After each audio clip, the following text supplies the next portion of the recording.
The latest Pompey news, updates every day from the Pompey Sound news desk. As football enters the final week of the summer transfer window, Pompey still have room for more loan players. According to many reports, top of the list at present is a Crystal Palace striker who is highly regarded by his parent club. His name is Franco Chibweze, but for brevity's sake is known as Franco Ume. Who is he? Well, Franco Chibweze, born the 26th of February 2005, is an Irish professional footballer who plays as winger or forward for Premier League club Crystal Palace. Ume started his career at Irish club Cork City and signed a professional contract with a €75,000 release clause in 2022. That year, he made his senior debut for the club as a 17-year-old in June 2022 against Longford Town. Ume joined Crystal Palace in January 2023. He was part of the Palace under-21 team which won the Premier League International Cup, scoring the crucial goal in a 1-0 win over Young PSV in May 2024. Ume was called up to the Crystal Palace first-team squad on their pre-season tour in the summer of 2024. He subsequently became a regular member of the first-team squad during the early part of the 2024-25 season, making the bench for several Premier League matches, but has yet to come off to make his debut. Since 2021, Ume has won caps at youth level for the Republic of Ireland, from the under-17s team through to the under-19s. He made his debut for the Republic of Ireland under-21 side against Scotland under-21 on the 21st of March 2025 in a 2-0 defeat. His brother Jayden currently plays for the Benfica under-19s, but growing up in Ireland, they both came through the youth system at Cork City. Another Irishman with African ancestry. If they can put a team together with the many fantastic youngsters that they've been producing in recent times, they could take on just about any country on earth. It's amazing, isn't it? If you've ever been to Ireland, you will have been impressed. They produce poets and actors and racehorses and footballers, right, left and centre. Tremendous academies they have in Ireland, a tremendous knack for finding talent and developing it and bringing it on. So we just have to wait and see. In the sidelines, there's a week left or so of the transfer window, and at the moment the clever money is that we're looking at this Crystal Palace youngster, but we know, don't we, from past experience, that we're also looking at others, and we may not find out exactly every single member of our squad until half an hour before the transfer window ends. And that all adds to the fun. Oh yeah. Many Pompey fans were bemused by Colby Bishop's muted celebrations after his stunning equalising header against West Brom. After all, they'd seen him race across the box to the edge of the 6-yard area, fending off a tussling defender and leaping majestically to head Josh Murphy's cross home, only to walk away from the goalmouth and give the crowd of Pompey fans behind that goal a sly wink. Turns out there were good reasons why he wasn't doing cartwheels, John Messino explains. Colby took a whack to the glute or just the lower back. He could hardly walk. There were times in the first half where George Campbell could do whatever he wanted to Colby Bishop, Pompey's boss told the media post-match. There was one in the second half he's got two arms and dragged him down early on. I think it's the most obvious foul in the world, just give it. Colby was struggling at half-time. Hopefully it shouldn't be anything more serious than that. He wanted to play on with the injury as well, but we decided to take him off. On 76 minutes, he couldn't walk properly. Still, what a brilliant goal from a nicely worked move. It was. An outstanding cross and an outstanding finish. Totally. It was one of the goals of the season already. We should be talking about that, well, certainly until the Preston game, which is how football tends to work. But we mustn't forget that goal, how beautifully worked it was, what a fantastic cross it was. The fact that the cross got in unimpeded by a defender. Josh Murphy has become almost 100% at getting that cross in and getting it in the right place, just where Colby wanted it. Now, the fact that he was carrying an injury at that time just goes to show you what kind of a character he is, what kind of character he's got. That, as John Messino implied, you can rough him up all you like. He will get up and get on with it and score a goal like that.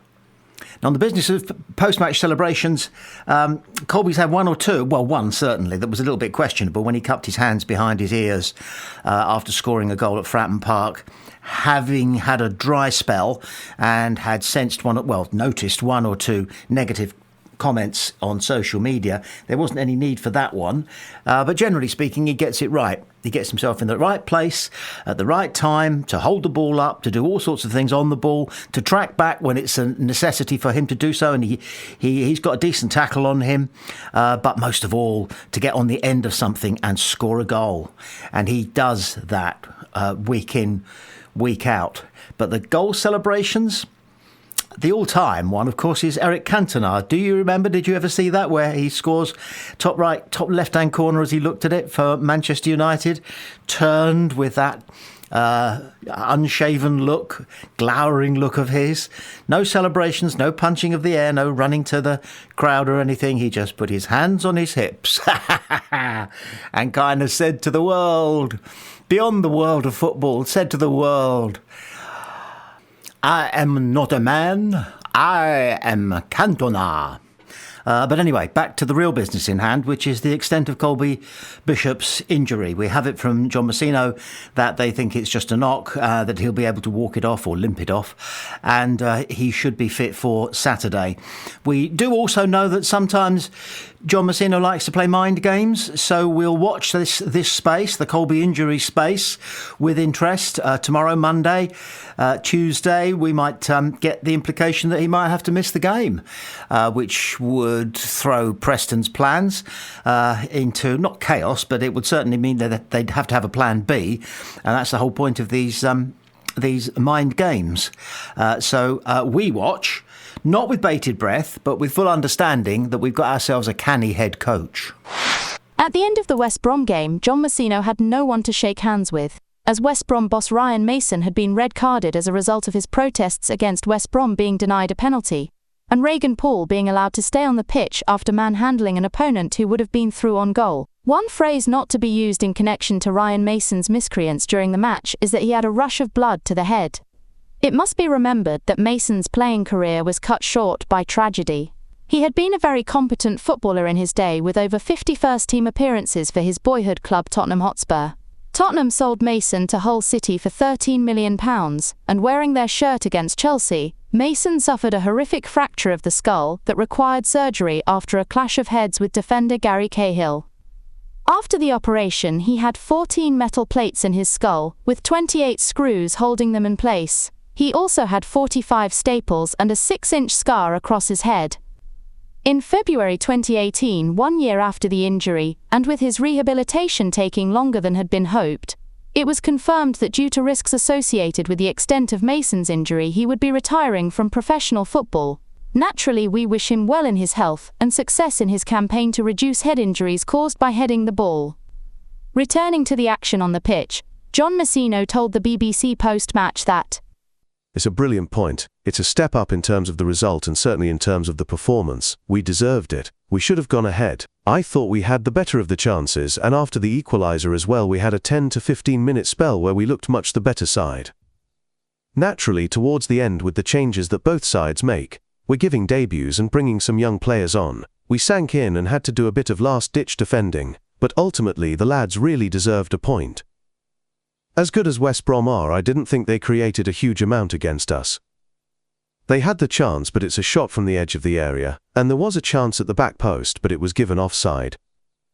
Apart from that, I can't remember Nico having to do a huge amount. It took us going in at half-time to wake up and liven up a bit. It took the equaliser for us to think, actually, we might be all right here, we can definitely get something from the game.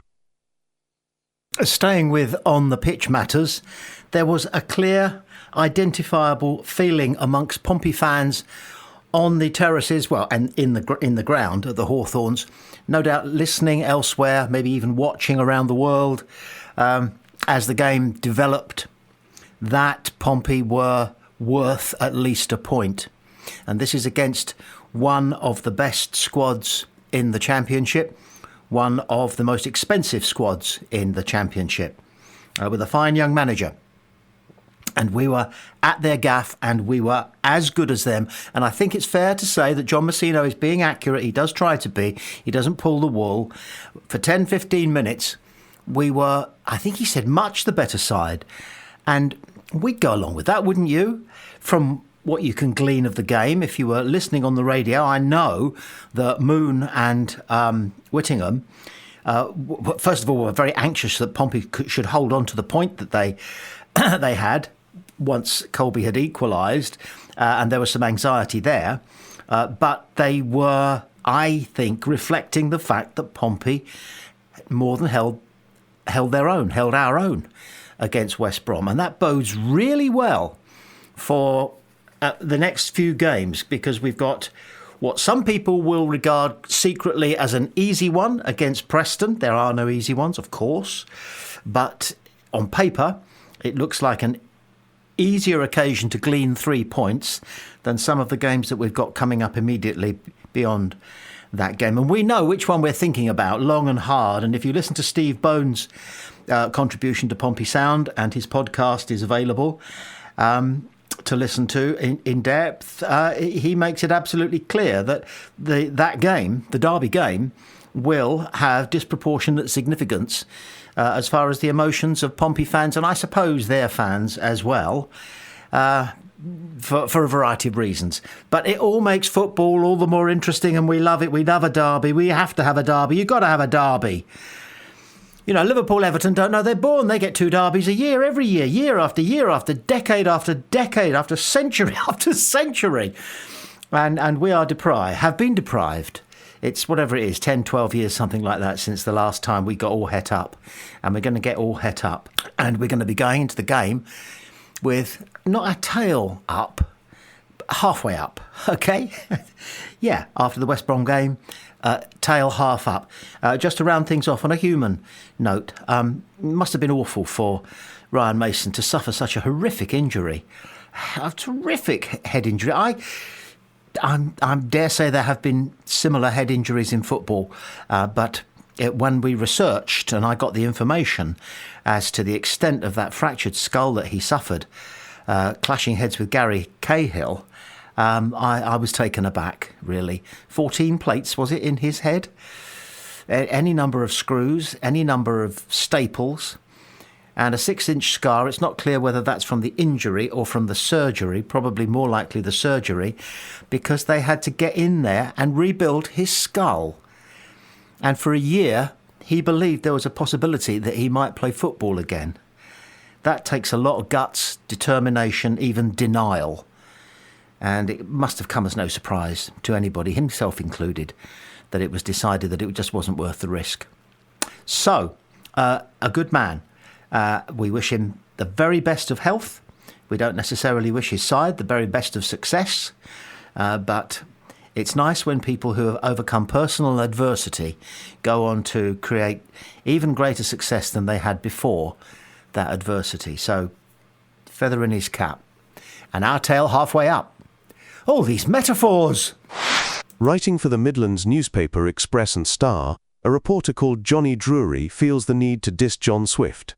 He writes, "Did you notice Swift? John Swift returned to Albion a few months after his departure to little reception. Named in the Pompey side, it was hard to remember much that the former Albion playmaker did in the game, if we're honest. He was certainly given the runaround by Mikey Johnston, and was booked for hacking down the Baggies winger in the first half. There was a smattering of boos when he picked up the ball, but aside from that he was pretty non-existent. He certainly didn't come close to returning and haunting his former side." Now, all local reporters, regional reporters, are slightly biased towards the home team, of course, because the readers want that. And maybe they themselves are lifelong supporters of that local club, in which case they will be seeing the game through whatever coloured spectacles that team plays in. But I do take issue a little bit with his apparent ignorance of the fact that John Swift is playing out of position. He is a number 10, possibly a left-sided number 8. And due to Marlon Pack's injury and the fact that we've still got some time to go in the transfer window, and we surely are looking for another holding midfield player, Swift is playing as a number 6. And I think it would be noble, reasonable, decent of Johnny Dury. Sounds like a 1960s pop star, doesn't he? It would be reasonable of Johnny Dury to acknowledge that fact and not to bear a grudge, really. He's left you guys, you West Brom guys, to come home. And that's a big thing to do, a big-hearted thing to do, a human thing to do. And all of those things count when you're reporting, did you notice John Swift? Actually, he had a pretty good game. He put in some telling tackles. He won plenty of ball. And I don't think he was given the runaround by anybody. He's basically too good for that. So flea in your ear there, Johnny Dury. And when you come down to Fratton for the return fixture, have a look at some of the quality reporting that goes on down here. See whether you want to take a leaf or two out of a book or two. I nearly identified Neil Allen as being the doyen of regional football reporting. You might like to study some of his work and see how he manages to integrate a little bit of warm bias into his coverage of Pompey, whilst at the same time keeping it clean and reasonable.